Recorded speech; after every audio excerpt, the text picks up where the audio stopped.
한국직업방송과 연합뉴스TV가 함께 만드는 취업 전문 뉴스 투데이 고용플러스입니다. 현직 금융감독원장까지 물러나게 만든 하나은행 채용비리 의혹 조사 결과 2013년에만 32명의 채용비리 정황이 포착됐습니다. 물러난 최흥식 전 원장 외에도 김정태 회장 등 하나금융 수뇌부 연루 의혹도 나왔는데 하나금융은 전면 부인했습니다. 정주희 기자입니다. 금융감독원이 확인한 2013년 하나은행 신입행원 특혜 합격자는 32명. 이 중 유력인사 추천이 배경인 사람은 16명입니다. 채용비리 의혹으로 물러난 최흥식 전 원장이 추천한 A씨는 서류 전형 점수 미달에도 최종 합격했습니다. 더 주목할 점은 하나금융 수뇌부의 연루 정황입니다. 금감원은 당시 충청사업본부 대표였던 하명주 하나은행장이 추천한 지인 자녀 B씨가 합숙 면접 점수 미달에도 최종 합격했다고 밝혔습니다. 서류 전형부터 아예 최종 합격으로 표기된 경우도 있었습니다. 추천자는 당시 하나금융 인사전략팀장 김모 씨. 하지만 김 씨 이름 옆에는 괄호로 회자가 적혀 있었습니다. 이 지원자는 실무 면접 점수 미달에 합숙 면접은 0점인데도 적혀 있는 대로 합격했습니다. 인사 담당자한테 물어봤을 때는 회장 또는 회장실일 거라고 추정된다고 얘기를 했는데 하지만 이 발표 뒤 하나금융은 김 회장은 해당 지원자도 지원자 부모도 모른다고 주장했고 함 행장이 추천했다는 지원자도 지점장이 추천한 것이라며 정면 반박했습니다. 하나금융 임원 관련 지원자 외에 추천 내용에 청와대 감사관 조카, 국회 정무실로 돼 있는 지원자가 서류 전형 성적 미달에도 합격한 사실도 나왔습니다. 금감원은 확보한 증거를 지난주 검찰에 넘겼습니다. 수사 결과에 따라 금감원과 하나금융 어느 한쪽은 심대한 타격이 불가피할 전망입니다. 연합뉴스TV 정주희입니다. 제너럴 모터스 측이 노사협상 데드라인으로 언급했던 3월 말이 지나면서 한국 GM 경영 정상화에 빨간불이 켜졌습니다. 사측은 오는 20일이 넘으면 부도를 낼 수 있다고까지 했는데 막판 협상에 대한 기대와 달리 대화가 쉽사리 재개되지 않고 있습니다. 이경태 기자입니다. 노사 합의로 부도 직전 경영 정상화기를 걷게 된 금호 타이어와 달리 한국 GM 노사는 여전히 평행선을 달리고 있습니다. 한국 GM 노사는 협상 데드라인으로 GM 측이 거론했던 지난달 31일까지 임담협 교섭에서 이견을 좁히지 못했습니다. 물론 희망은 아직 남아 있습니다. 지난 주말 노사 양측이 이번 주 추가 협상 가능성을 내비친 겁니다. 여기에 금호 타이어 노조가 투쟁을 접고 사측안을 받아들이는 등 며칠 새 주변 여건이 달라진 점도 변수입니다. 실제로 노조는 하루빨리 8차 교섭을 원하고 있는데 오히려 사측이 미온적이란 관측이 나오고 있습니다. 사측이 데드라인을 넘긴 것을 계기로 노조에 추가 희생을 요구할 수 있다는 이야기도 흘러나옵니다. 실제 로이터 통신은 한국 GM이 지난달 28일 말리부 세단과 캡티바 등을 생산하는 부평 제2공장 가동 중단을 노조에 추가 제안했다고 전했습니다. 노조 역시 7차 교섭까지 자녀 학자금 3년간 유보, 연차 수당 축소 등 1천억 원 규모 복리후생비 축소안을 거부하고 오히려 출자 전환 주식 배분, 65세 정년 연장 등 21개 요구안을 들고 나왔습니다. 이번 주 중 어떤 식으로든 결판이 날 것이란 전망이 나오는 가운데 한국 GM 노사의 벼랑 끝 대치는 위태롭게 계속되고 있습니다. 연합뉴스TV 이경태입니다. 금호타이어의 새 주인이 될 중국 더블스타가 이르면 이번 주 산업은행과 인수 본계약을 체결합니다. 채권단이 지원에 나서면서 금호타이어는 법정 관리라는 최악의 상황은 피했지만 해외, 그것도 중국 기업에 매각되는 만큼 기술 유출, 이른바 먹튀 우려는 남아 있습니다. 김보윤 기자입니다. 법정 관리 위기에서 벗어난 금호타이어 노사가 경영 정상화 방안과 단체 교섭 조인식을 가졌습니다. 세 차례 총파업을 벌였던 노조는 기본급 동결과 올해와 내년 상여금 일부 반납으로 고통 분담에 동참하기로 했습니다.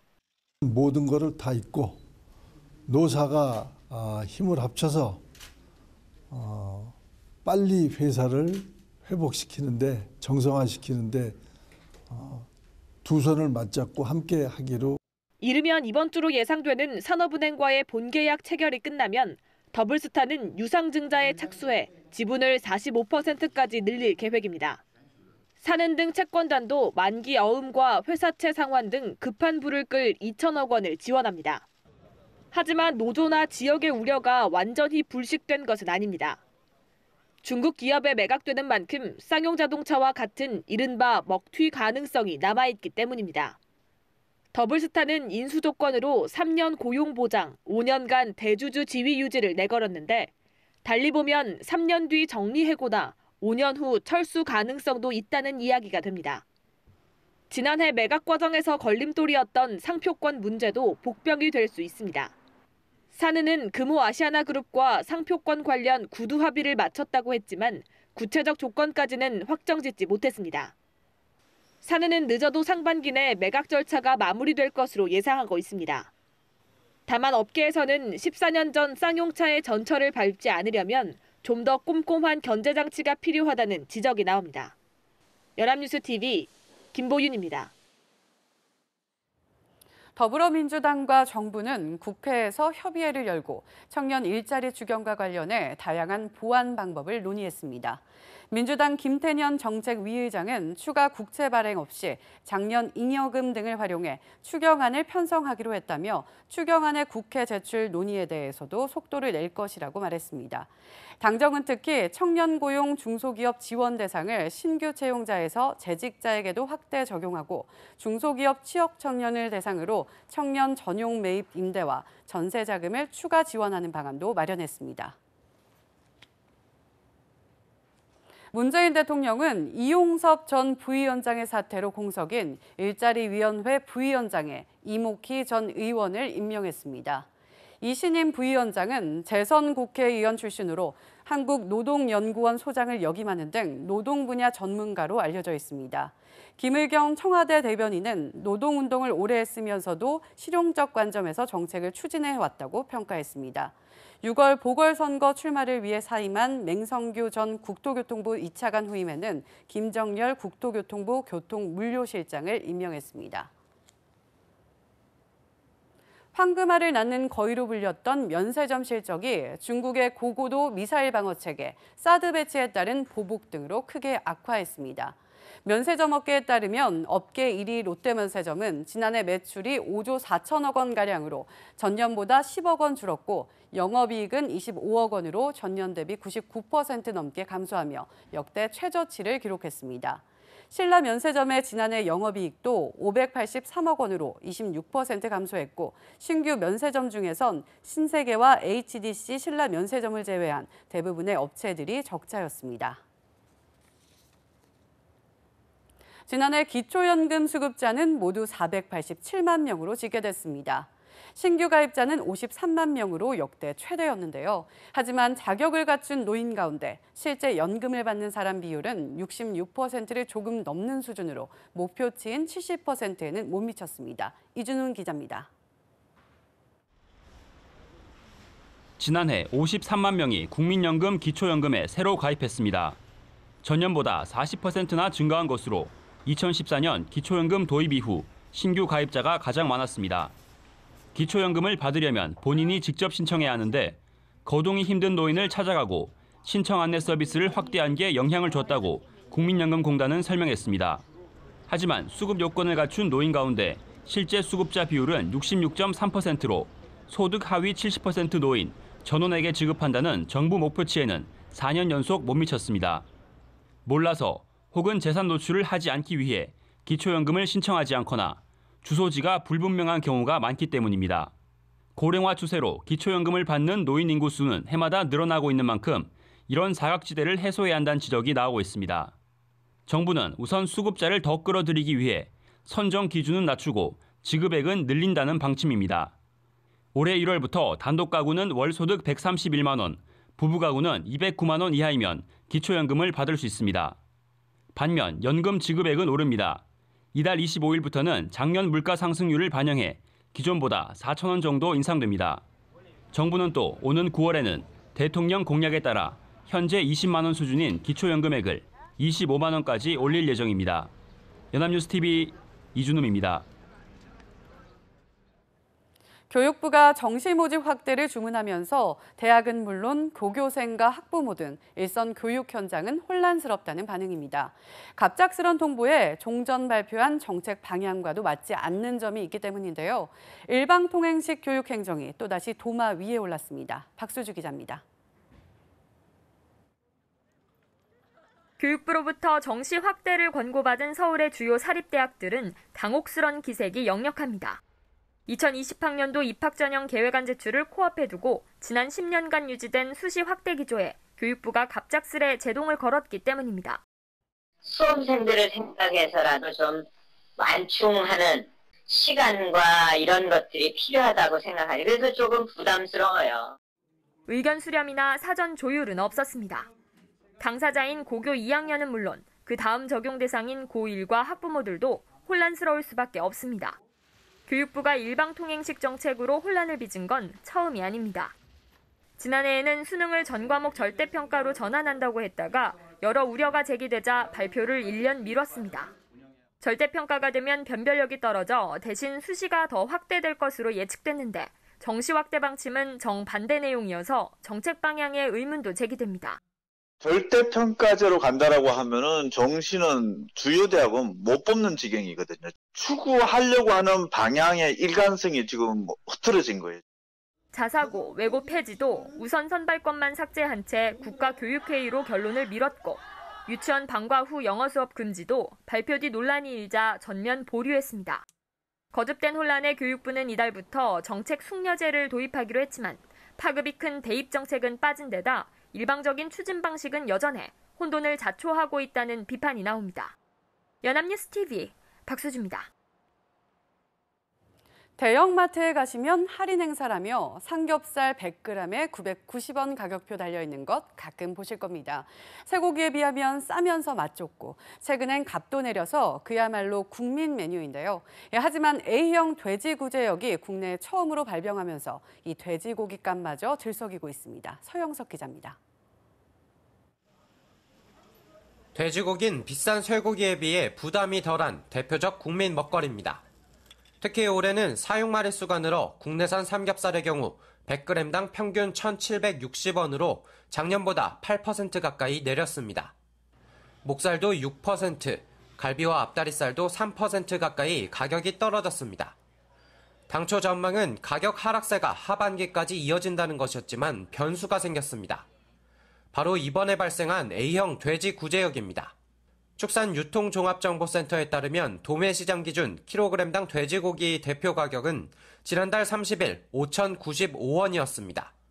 지난달 26일 김포에서 구제역이 발생한 뒤부터 내리올라 4,100원대였던 가격이 갑자기 20% 넘게 뛴 겁니다. 구제역 확산으로 돼지 살처분 수가 더 늘어난다면 가격 상승은 불가피합니다.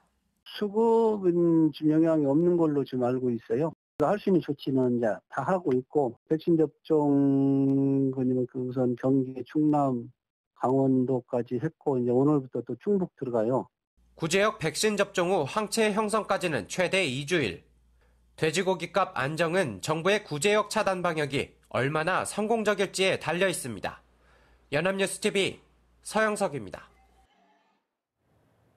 고용 부진과 노후 불안 등의 영향으로 지난해 국내 총생산, GDP 대비 민간 소비 비중이 역대 최저 수준으로 떨어졌습니다. 한국은행에 따르면 지난해 GDP 대비 민간 최종 소비 지출은 전년보다 0.6%포인트 하락한 48.1%를 기록했습니다. 이는 일자리 상황이 나아지지 않고 고령화 속도도 빨라 민간 소비가 쪼그라드는 현상이 다른 나라보다 빠르게 진행하고 있는 것으로 소득 주도 성장의 효과가 아직 나타나고 있지 않다는 분석이 나옵니다.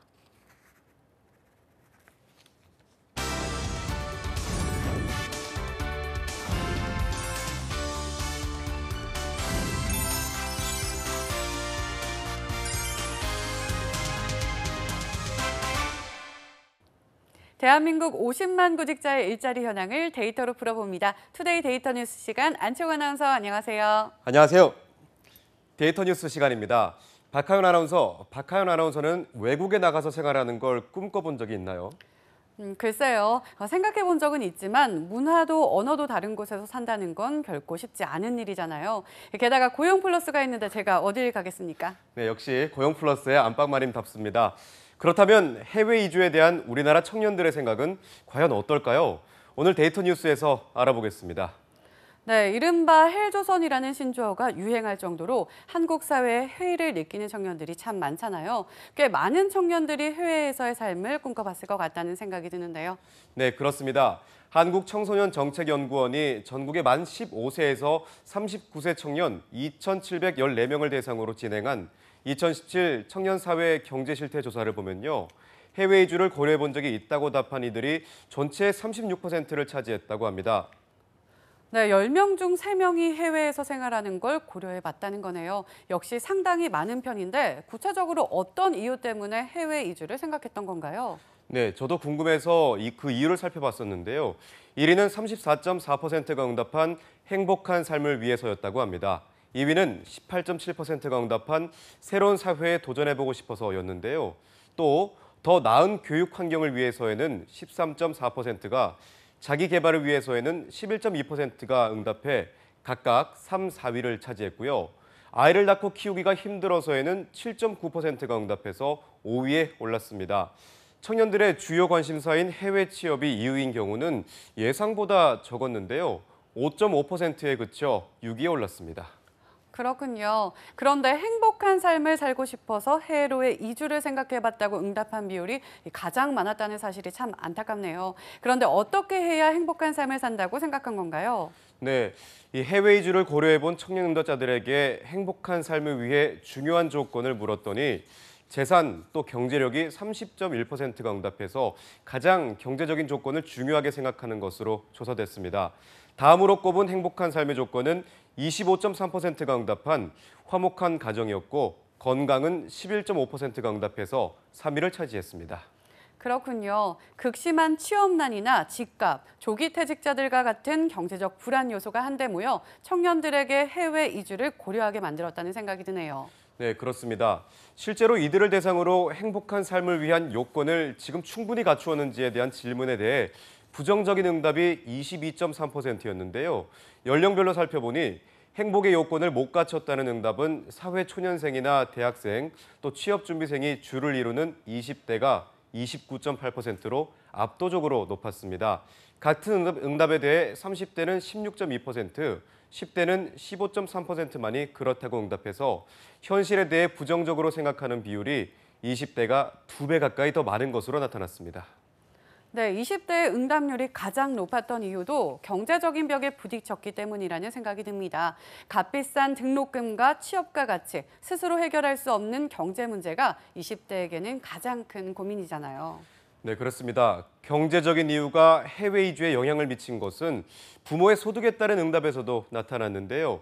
부모의 경제력을 응답자가 주관적으로 판단해서 1점부터 10점까지 점수 매기기에서 3점 이하는 하층, 4점에서 7점은 중간층, 8점 이상은 상층으로 나눈 뒤 응답률을 살펴본 겁니다.